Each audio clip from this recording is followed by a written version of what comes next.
Bien.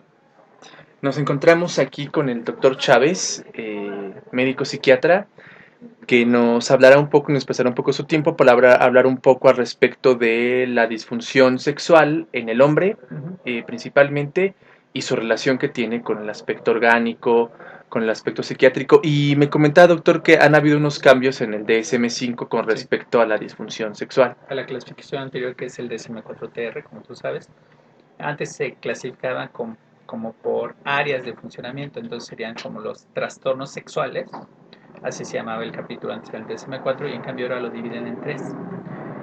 Es llamativo porque ponen en un lado la disfunción sexual, es donde están las disfunciones sexuales masculinas, ¿no? Y en otro están la disforia de género, que Entiendo. corresponde a lo que se llamaba transexualismo, y también ponen aparte, después de la clasificación de los trastornos de la personalidad, como si estuvieran de alguna manera vinculados, las parafilias, Muy ¿no? Entonces interesante. hacen la diferenciación de una manera muy interesante en base como aspectos, como tú mencionas, genéticos o psicológicos compartidos, fundamentalmente, ¿no? Entiendo, entiendo. Parafilia más con trastornos de la personalidad, disforia de género más con disfunción sexual, aunque no tengan tanto que ver, ¿no? Pero bueno, Entiendo. así lo establece. Y respecto a la clasificación anterior que existía en el DSM-4, ¿cuál considera usted que sería la mejor pauta, es decir, para Mira, tomar yo como creo que referencia? la denominación nueva, como llaman la nomenclatura, es buena, pero no es muy conocida, ¿no? Por ejemplo, Entiendo, entiendo. hubo dificultades cuando se cambió el nombre de disfunción, perdón, de impotencia por disfunción eréctil, Ok, ¿no? Y ahora se llama trastorno de la erección, haciendo referencia a la disfunción sexual. Y entonces se pierde como mucho de la base fisiológica. Todas las disfunciones sexuales hacen referencia a que el funcionamiento sexual se ve alterado. ok, Ese es el punto fundamental. Y entonces hay cuatro fases de la respuesta sexual humana, ¿no? sí, La fase apetitiva, de deseo, la fase de excitación, la fase de orgasmo y la fase de resolución. Esta fase de resolución más bien está relacionada con problemas hematológicos, ¿no? Tiene una denominación llamativa que es priapismo, ¿no? entiendo. Eso es uno de ellos, pero la ausencia de deseo, la impotencia, disfunción eréctil o trastorno de la erección, y en el tercer grupo serían la eyaculación precoz y Entiendo. ahora la eyaculación retardada. Oh, Esas son las disfunciones sexuales en general de los varones. entiendo, entiendo. Eso es muy interesante. ¿Sí? Y, por ejemplo, con respecto a las disfunciones, ¿usted considera que tienen una mayor injerencia en el aspecto emocional o en el aspecto orgánico? O sea, la causa de las De mismas, las mismas, sí, ¿en dónde claro. se podría originar? Hay un apartado más que ahorita yo no recuerdo cómo quedó en el DSM-5, pero hace referencia a los trastornos de la sexualidad o las disfunciones sexuales debidas a otra condición médica o bien inducidas por sustancias. Ok, Entonces hay sustancias que van a interferir con la respuesta sexual, hay enfermedades que van a interferir con la respuesta sexual. El ejemplo más claro de las primeras son los antidepresivos que uno da en los pacientes que tienen depresión o ansiedad y les produce un problema de, por ejemplo, retardo en la eyaculación o anorgasmia, entiendo, ¿no? entiendo. Es un efecto secundario y ese es muy biológico.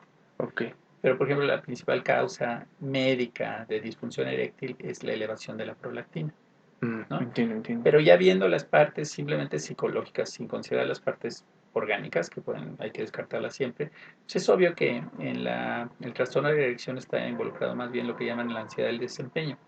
El varón está tan temeroso de no tener una respuesta sexual adecuada que eso inhibe la respuesta sexual, Entiendo, ¿no? entiendo. Entonces es una de las cosas que puede interferir. Ok, y las consecuencias, digamos, futuras que pueden llegar a ocasionar ese tipo de trastornos, ¿qué podrían ser en el desarrollo del Yo hombre? creo que varía en función al el estado civil del paciente. Si es Ok, soltero, pues eso puede dificultar la vinculación para iniciar relaciones por sentimentales. supuesto. Si está casado, pues eso va a ocasionar disfunciones maritales Sí, de pareja, ¿no?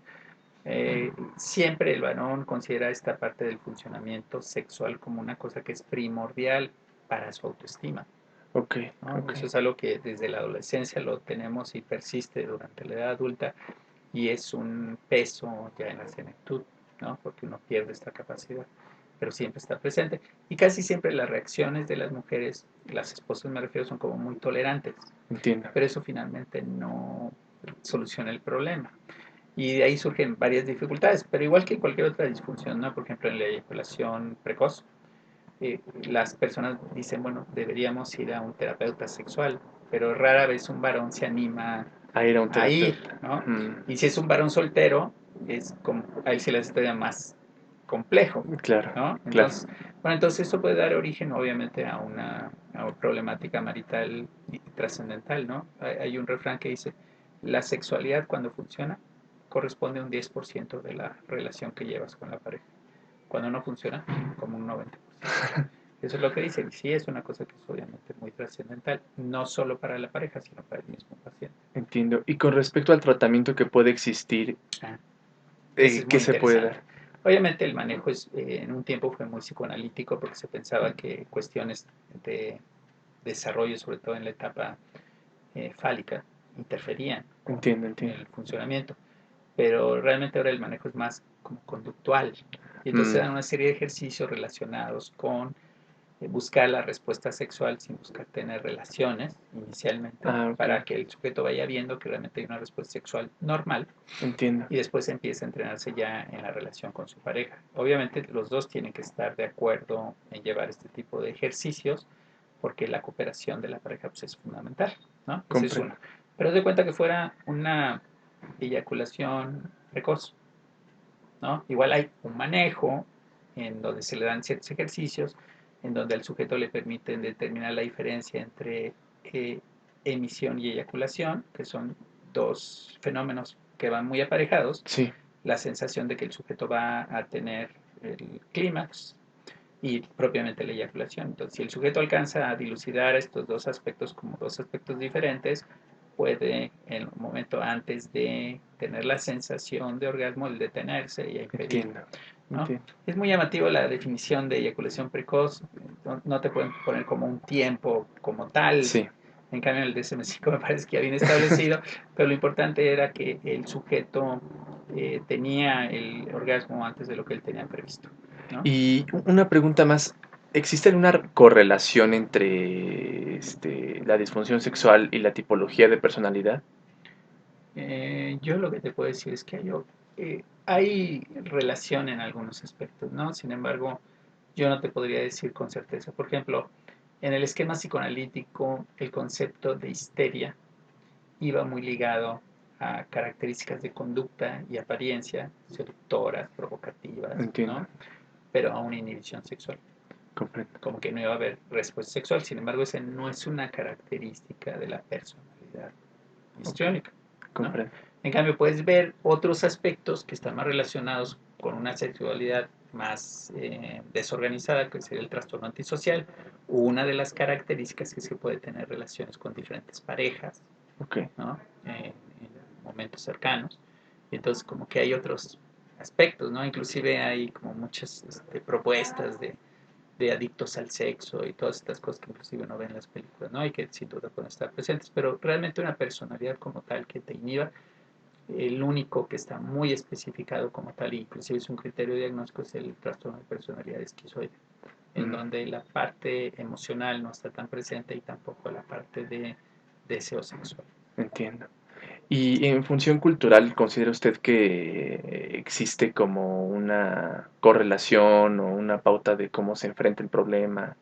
Es decir, la sociedad mexicana lo enfrenta diferente a otro tipo de nacionalidad. Fíjate que bueno, yo creo que esto es obvio que es importante, yo creo que depende del nivel educativo.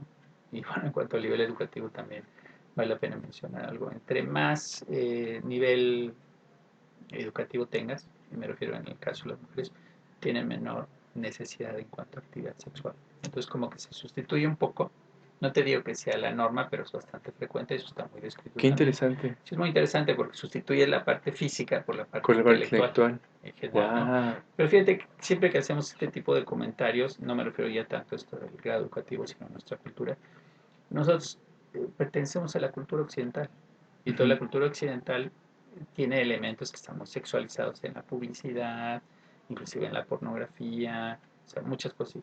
Pero imagínate un país de Medio Oriente Sí. en donde tienen que estar vestidas de cierta manera, que no tienen Mm, derecho a ir a la escuela, y obviamente está vinculado a la inhibición de la de la respuesta sexualidad. sexual. ¿Me explico? Sí. Entonces, obviamente, tu pregunta es trascendental. ¿Por qué? Porque influye Wow. necesariamente, ¿no?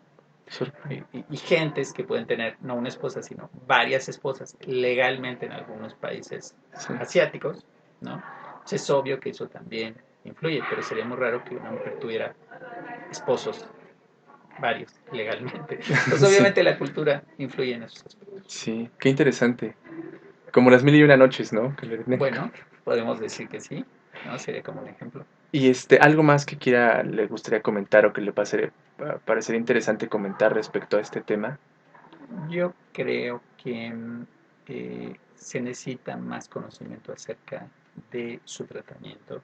Entiendo. Pero es un área un poco espinosa, porque, por ejemplo, hay lineamientos éticos del trato del psicólogo o del psiquiatra respecto a los pacientes, y en la terapia sexual es diferente.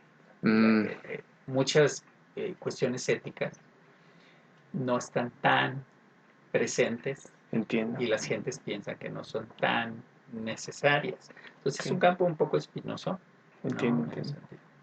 Y eso es uno, y otro, pues obviamente lo de la orientación sexual y lo demás. Ahorita hay como una especie de necesidad de la Asociación Psiquiátrica Americana de cambiar un término que incluyó en el DSM-5, que es la orientación sexual, refiriéndose a todas las parafilias. Le ponen, es una forma de orientación sexual caracterizada por... ¿sí? Y pues, Entiendo. orientación sexual, eso es el término que se utiliza muchas veces para hablar de homosexualidad, Claro. orientación sexual. Y ellos utilizan ese Ese término, término. y es un término que de alguna manera pues produce la sensación de que es algo natural de ellos e inevitable de ellos. Y entonces están buscando cambiarlo, o al Entiendo. menos en la página del DSM-5, en la original, proponen ahí que se sienten atraídos por, no tanto que están orientados sexualmente. Ok. Entonces, bueno, te digo, es un tema que necesita como mucho estudio. Entiendo. Bueno, muchísimas gracias, doctor. Muchas gracias a ti.